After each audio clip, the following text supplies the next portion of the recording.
The story of America's toy empire, the Lionel Trains Factory. There was once a toy so powerful, so iconic, that for millions of Americans, Christmas simply didn't feel complete without it.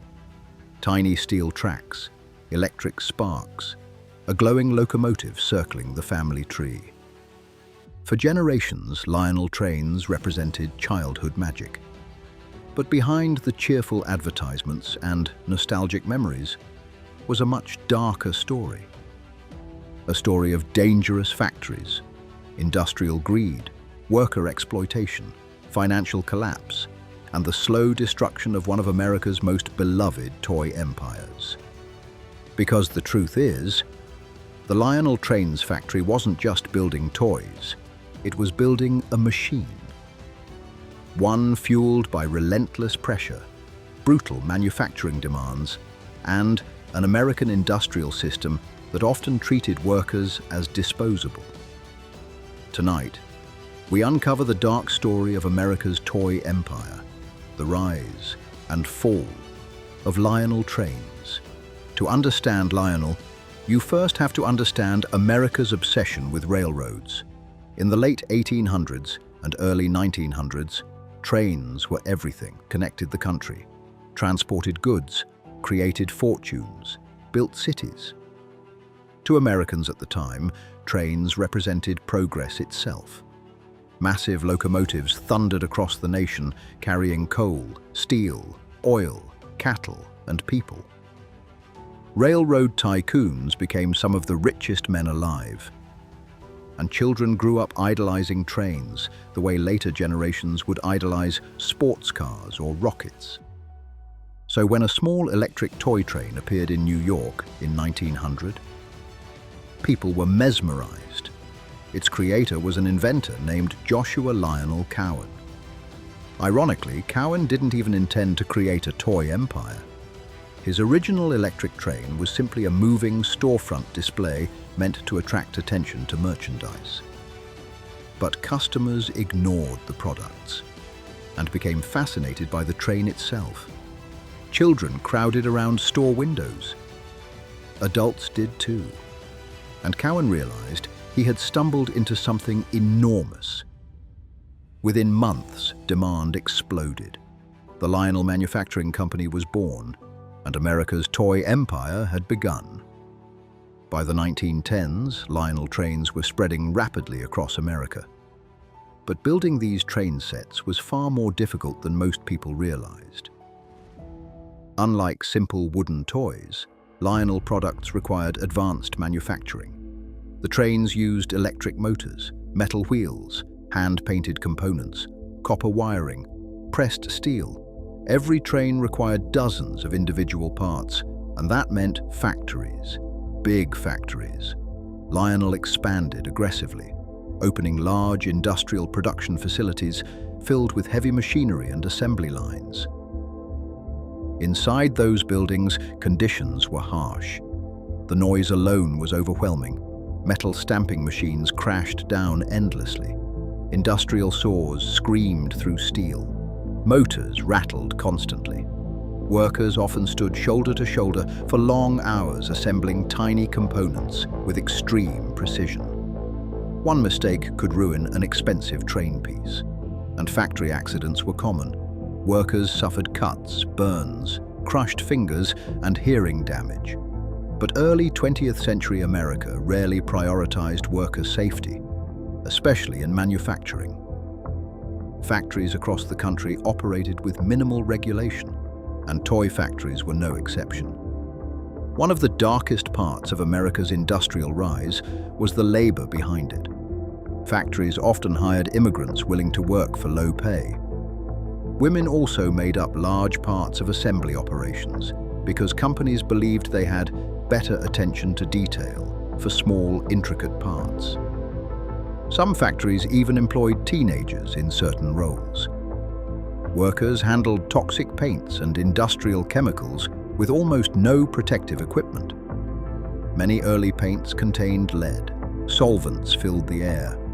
Ventilation systems were poor. Employees spent entire shifts breathing dangerous fumes, but they had little choice. Industrial jobs were survival, especially for immigrant families trying to escape poverty. And while Lionel advertisements showed wealthy families gathered around Christmas trees, many factory workers could barely afford the toys they spent all day building. That contrast became one of the defining realities of industrial America. The people producing the dream often couldn't participate in it.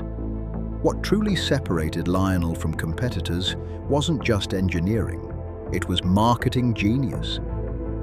The company understood emotion better than almost any toy manufacturer in history. Lionel advertisements didn't simply sell trains, they sold fantasy. Catalogs featured enormous train layouts with miniature cities, mountains, rail yards, and stations. The trains looked alive. Smoke poured from tiny smokestacks. Lights glowed in miniature homes. Crossing gates moved automatically. For children, it felt magical. But Lionel also targeted fathers. That was intentional. The company realized adult men were often more fascinated by trains than their children. Advertisements showed fathers kneeling beside sons, proudly operating locomotives together. The message was clear. Buying a Lionel train wasn't just purchasing a toy, it was becoming a better father. And during difficult times in American history, that emotional strategy became incredibly powerful. Then came 1929. The stock market crashed, banks failed, millions lost jobs almost overnight. The Great Depression devastated America, and Lionel nearly died with it. Luxury toys suddenly became impossible for many families. Sales collapsed, factories slowed dramatically. Workers were laid off in huge numbers. Executives panicked behind closed doors. At one point, the company was reportedly close to complete financial disaster. But something unexpected happened. Even during the worst economic collapse in modern history, parents still desperately wanted Christmas to feel magical for their children. Many families sacrificed enormous amounts just to buy a small train set. Because during hopeless times, people cling tightly to comfort and nostalgia. Lionel survived partly because it represented escape. A tiny moving train became a distraction from hunger, unemployment, and fear. And the company leaned into that emotional power harder than ever. While customers experienced wonder, workers experienced exhaustion. Factory production during the 1930s and 1940s was physically brutal. Employees stood for endless hours performing repetitive labor. In summer, factories became unbearably hot. In winter, many buildings were freezing. Industrial injuries remained common. And because labor protections were still weak, many workers feared complaining. Losing a job during the Depression could mean disaster for an entire family. So people kept quiet, even when conditions were dangerous. This wasn't unique to Lionel. It reflected the darker side of American manufacturing overall. The country celebrated industrial success, while often ignoring the people sacrificing their health to keep production moving. Then World War II arrived, and suddenly America's factories transformed into weapons factories. Lionel temporarily stopped producing toy trains. Instead, the company shifted toward wartime manufacturing. Factories that once built miniature locomotives now produced military components for the US war effort. Across America, industrial production intensified to levels never seen before. Workers faced crushing schedules. Overtime became constant. Factories operated around the clock. Fatigue caused accidents everywhere. And because the nation was at war, production pressure became overwhelming. The same industrial systems used to manufacture children's toys were now feeding global conflict. It was one of the strangest transformations in American corporate history. When World War II ended, America exploded into prosperity, and Lionel exploded with it. The late 1940s and 1950s became the golden age of toy trains. Suburban neighborhoods spread rapidly. Middle-class families had more money than ever before. Television entered homes, and Christmas became increasingly commercialized. Lionel thrived in this environment. The company released bigger train sets, more accessories, more elaborate designs. Some layouts became astonishingly detailed. Entire miniature worlds could be constructed inside basements and living rooms. And for millions of families, Lionel Trains became a Christmas tradition. But behind the scenes, the empire was becoming dangerously overconfident. By the late 1950s, America was changing again. Children no longer dreamed only about railroads. Now they wanted television heroes, cowboys, space rockets, plastic toys, action figures. The culture was moving forward, but Lionel struggled to adapt. Its products remained expensive and heavily tied to older generations. Meanwhile, cheaper competitors flooded the market. Foreign manufacturers began producing lower-cost toys at massive scale. Television advertising also changed how children viewed entertainment. Suddenly, train sets felt old-fashioned to many kids. Sales started falling. And inside the company, panic slowly returned.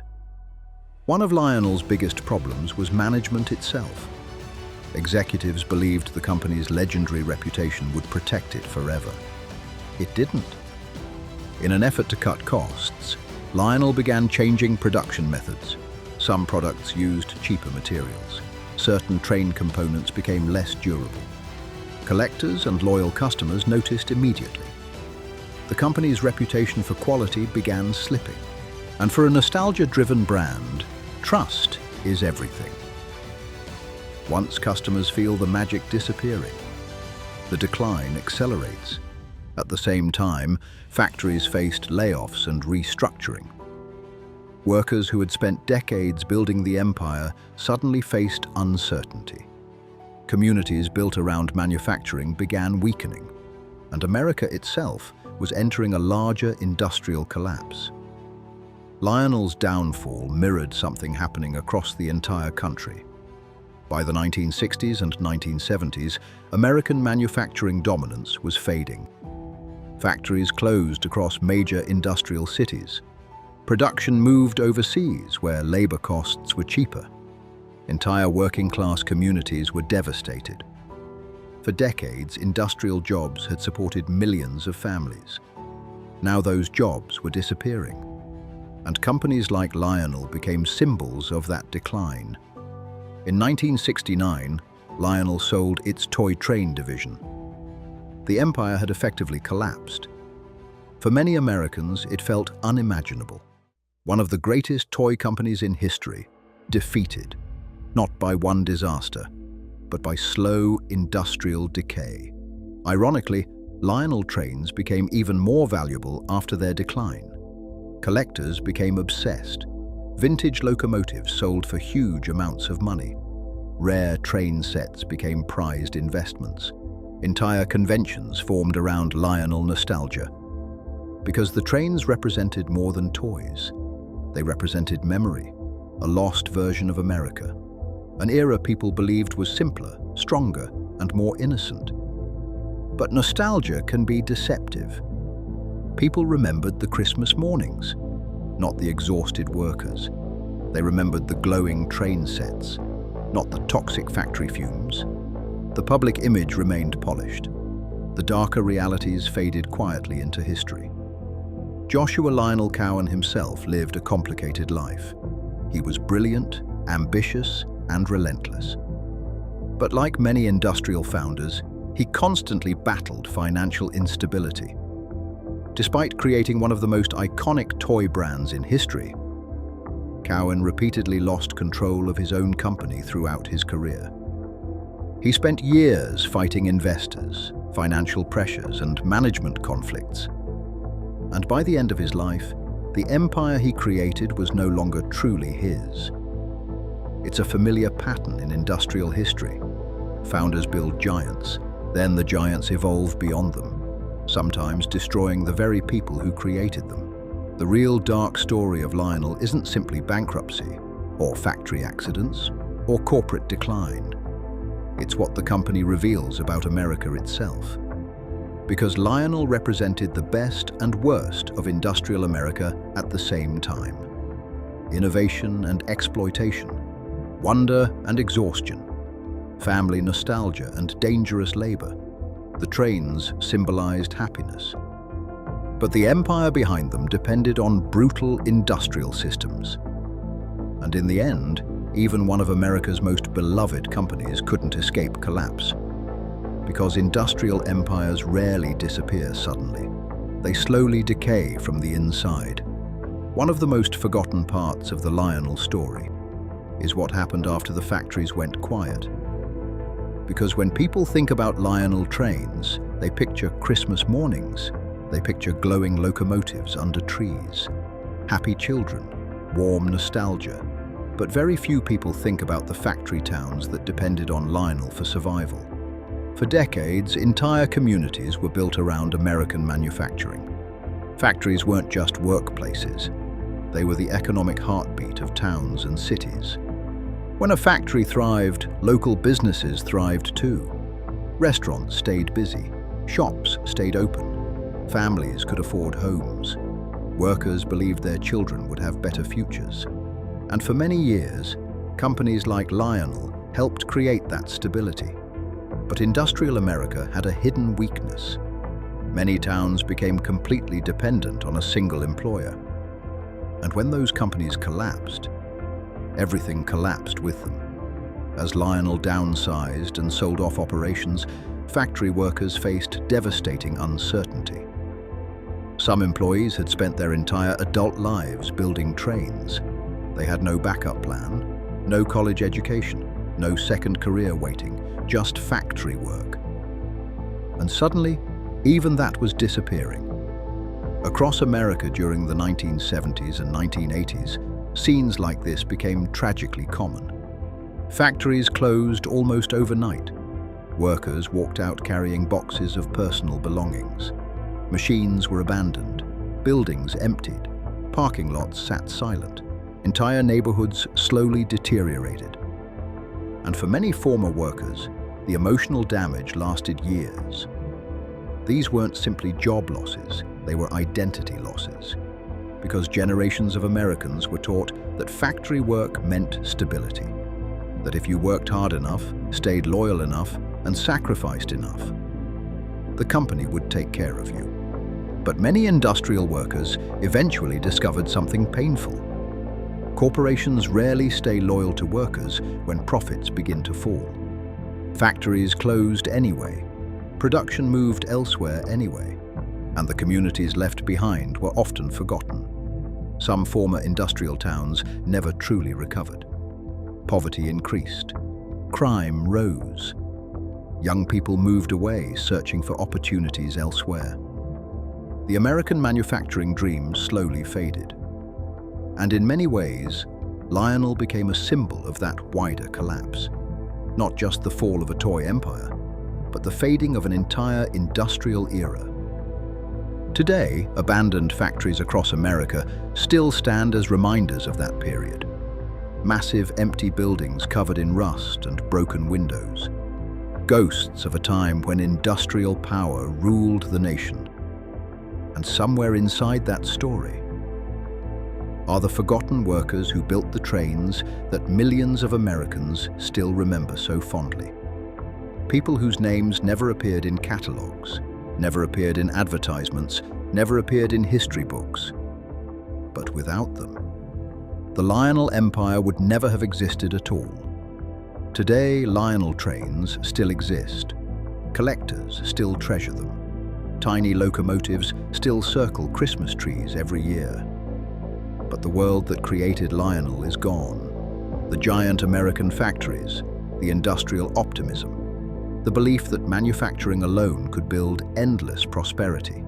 Gone. Yet the trains remain powerful symbols of nostalgia. And maybe that's because they remind people of something deeper, not just childhood, but an America that no longer exists. An America built on ambition, sacrifice, invention, and exploitation. So the next time you hear the whistle of a Lionel locomotive, remember this: behind every great American empire. There's usually a darker story hiding beneath the surface. If you enjoyed this video, subscribe for more dark history documentaries uncovering the hidden stories behind America's biggest companies, factories, and forgotten empires. And comment below, what dark industrial story should we uncover next?